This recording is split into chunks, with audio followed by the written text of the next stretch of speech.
Marguerite's breath stopped short. She seemed to feel her very life standing still momentarily whilst she listened to that voice and to that song. In the singer she had recognized her husband.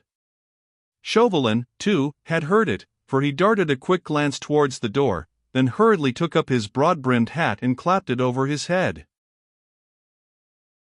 The voice drew nearer. For one brief second the wild desire seized Marguerite to rush down the steps and fly across the room, to stop that song at any cost, to beg the cheerful singer to fly for his life, before it be too late. She checked the impulse just in time. Chauvelin would stop her before she reached the door, and, moreover, she had no idea if he had any soldiers posted within his call. Her impetuous act might prove the death signal of the man she would have died to save. "Long to reign over us, God save the king," sang the voice more lustily than ever. The next moment the door was thrown open and there was dead silence for a second or so.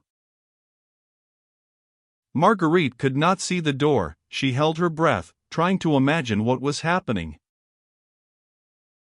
Percy Blakeney on entering had, of course, at once caught sight of the cure at the table. His hesitation lasted less than 5 seconds. The next moment Marguerite saw his tall figure crossing the room, whilst he called in a loud, cheerful voice.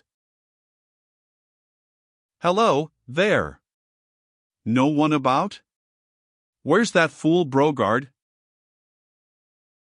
He wore the magnificent coat and riding suit which he had on when Marguerite last saw him at Richmond, so many hours ago.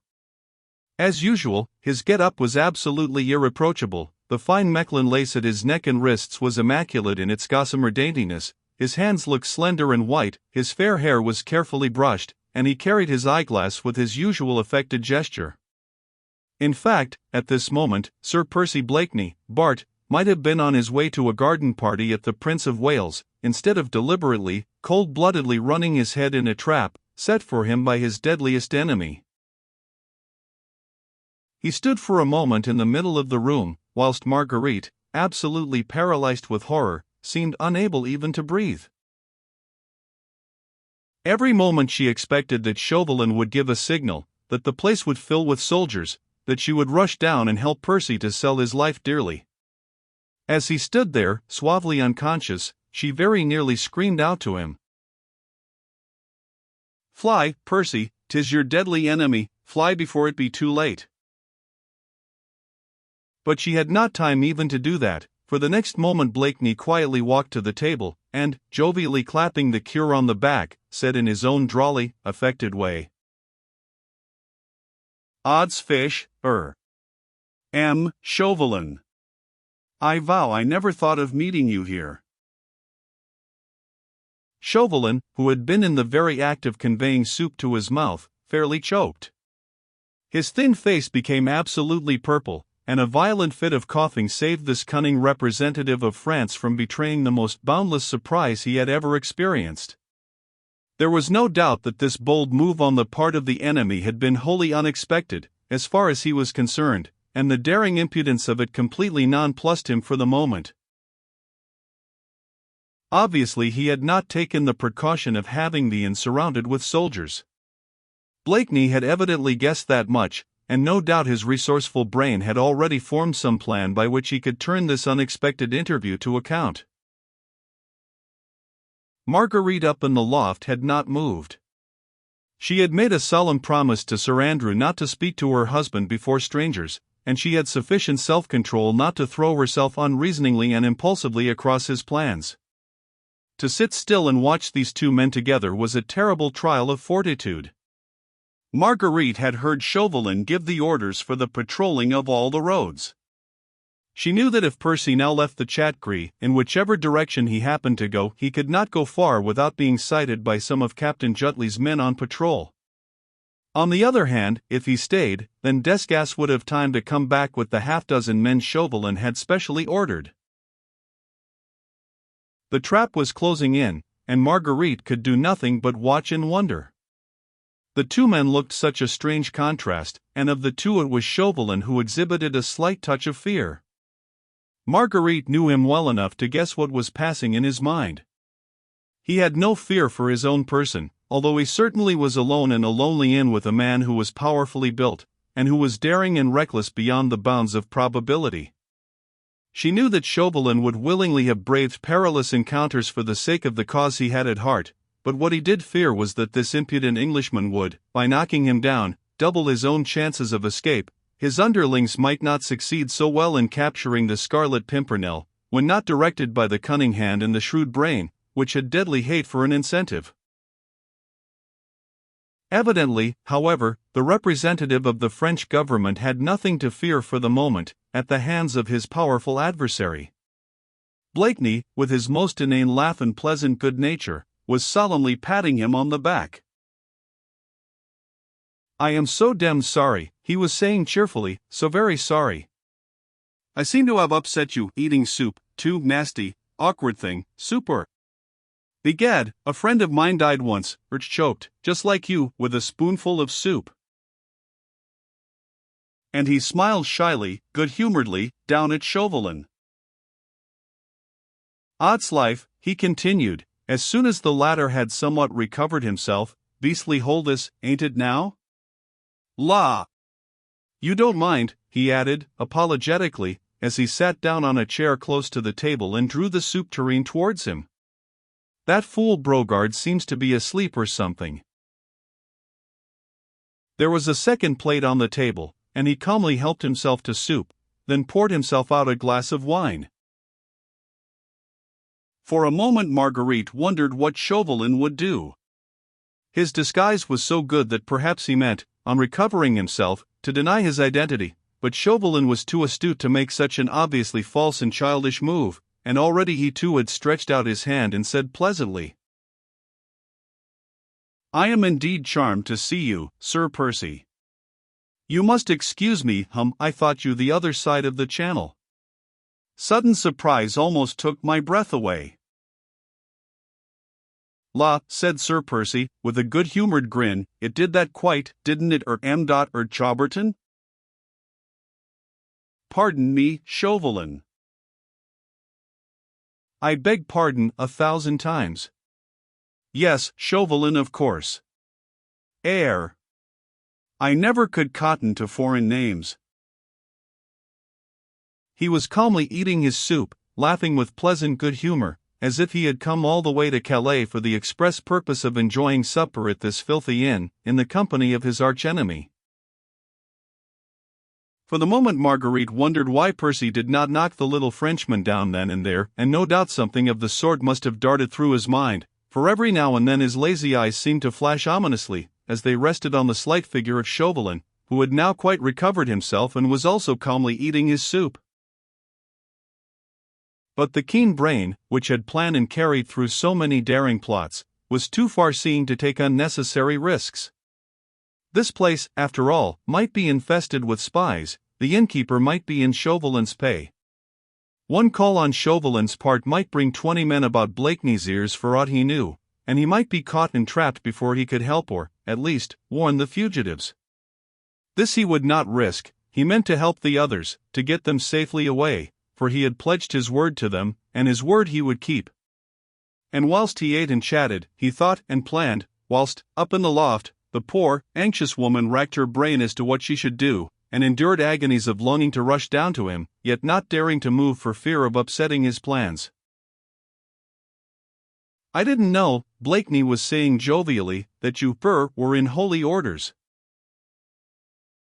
"I stammered Chauvelin.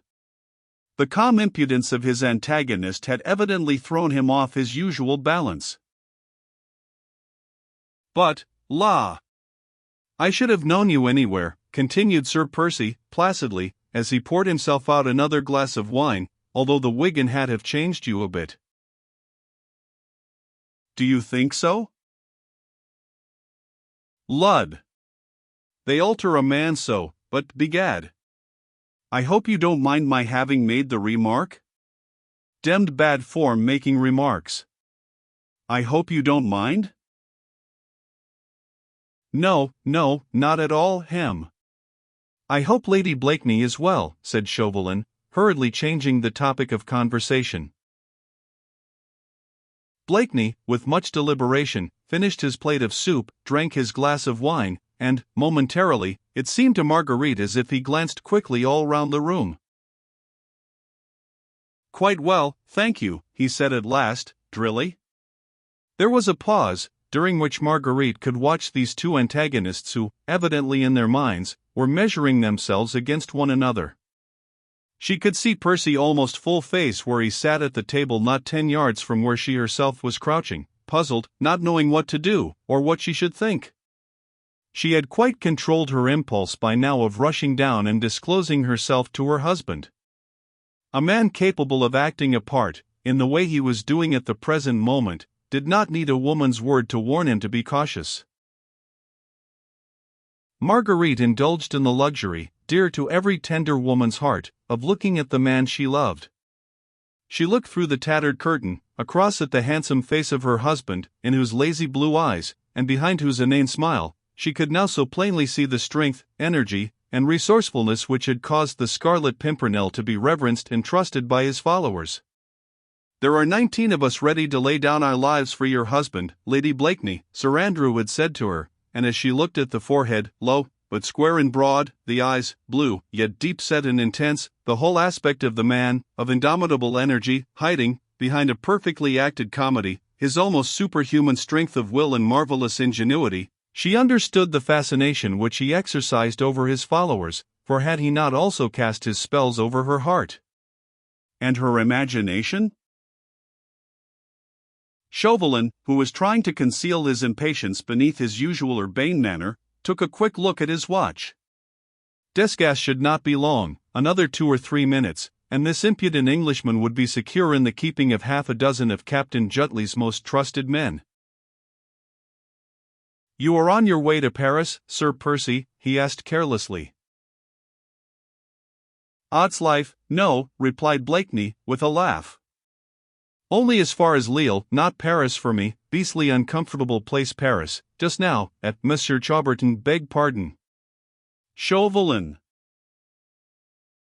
"Not for an English gentleman like yourself, Sir Percy," rejoined Chauvelin, sarcastically, "who takes no interest in the conflict that is raging there."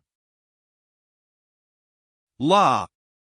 You see it's no business of mine, and our demmed government is all on your side of the business. Old Pitt daren't say bo to a goose. You are in a hurry, sir," he added, as Chauvelin once again took out his watch, "an appointment, perhaps. I pray you take no heed of me. My time's my own." He rose from the table and dragged a chair to the hearth. Once more Marguerite was terribly tempted to go to him, for time was getting on, Desgas might be back at any moment with his men. Percy did not know that, and oh, how horrible it all was, and how helpless she felt. "I am in no hurry," continued Percy, pleasantly, "but, la! I don't want to spend any more time than I can help in this godforsaken hole. But, begad, sir," he added, as Chauvelin had surreptitiously looked at his watch for the 3rd time, "that watch of yours won't go any faster for all the looking you give it. You are expecting a friend, maybe?" A friend." "Not a lady, I trust, Monsieur l'Abbé," laughed Blakeney. "Surely the Holy Church does not allow, what? But, I say, come by the fire, it's getting demmed cold." He kicked the fire with the heel of his boot, making the logs blaze in the old hearth. He seemed in no hurry to go, and apparently was quite unconscious of his immediate danger. He dragged another chair to the fire, and Chauvelin, whose impatience was by now quite beyond control, sat down beside the hearth, in such a way as to command a view of the door. Desgas had been gone nearly a quarter of an hour. It was quite plain to Marguerite's aching senses that as soon as he arrived, Chauvelin would abandon all his other plans with regard to the fugitives, and capture this impudent Scarlet Pimpernel at once. "Hey, Chauvelin," the latter was saying airily, "tell me, I pray you, is your friend pretty? Demmed smart these little French women sometimes, what? But I protest I need not ask," he added, as he carelessly strode back towards the supper table. "In matters of taste the Church has never been backward." "Eh?" But Chauvelin was not listening. His every faculty was now concentrated on that door through which presently Desgas would enter. Marguerite's thoughts, too, were centered there, for her ears had suddenly caught, through the stillness of the night, the sound of numerous and measured treads some distance away. It was Desgas and his men. Another 3 minutes and they would be here.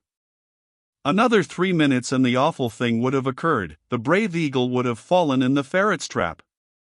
She would have moved now and screamed, but she dared not, for whilst she heard the soldiers approaching, she was looking at Percy and watching his every movement. He was standing by the table whereon the remnants of the supper, plates, glasses, spoons, salt and pepper pots were scattered pell-mell. His back was turned to Chauvelin and he was still prattling along in his own affected and inane way, but from his pocket he had taken his snuff-box, and quickly and suddenly he emptied the contents of the pepper pot into it. Then he again turned with an inane laugh to Chauvelin. "Eh? Did you speak, sir?" Chauvelin had been too intent on listening to the sound of those approaching footsteps to notice what his cunning adversary had been doing. He now pulled himself together, trying to look unconcerned in the very midst of his anticipated triumph. "No," he said presently, "that is, as you were saying, Sir Percy?" "I was saying," said Blakeney, going up to Chauvelin, by the fire, "that the Jew in Piccadilly has sold me better snuff this time than I have ever tasted. Will you honor me, Monsieur l'Abbé?" He stood close to Chauvelin in his own careless, debonair way, holding out his snuff-box to his arch-enemy. Chauvelin, who, as he told Marguerite once, had seen a trick or two in his day, had never dreamed of this one. With one ear fixed on those fast-approaching footsteps, one eye turned to that door where Desgas and his men would presently appear, lulled into false security by the impudent Englishman's airy manner, he never even remotely guessed the trick which was being played upon him. He took a pinch of snuff. Only he, who has ever by accident sniffed vigorously a dose of pepper, can have the faintest conception of the hopeless condition in which such a sniff would reduce any human being. Chauvelin felt as if his head would burst. Sneeze after sneeze seemed nearly to choke him. He was blind, deaf, and dumb for the moment, and during that moment Blakeney quietly, without the slightest haste, took up his hat, took some money out of his pocket, which he left on the table, then calmly stalked out of the room.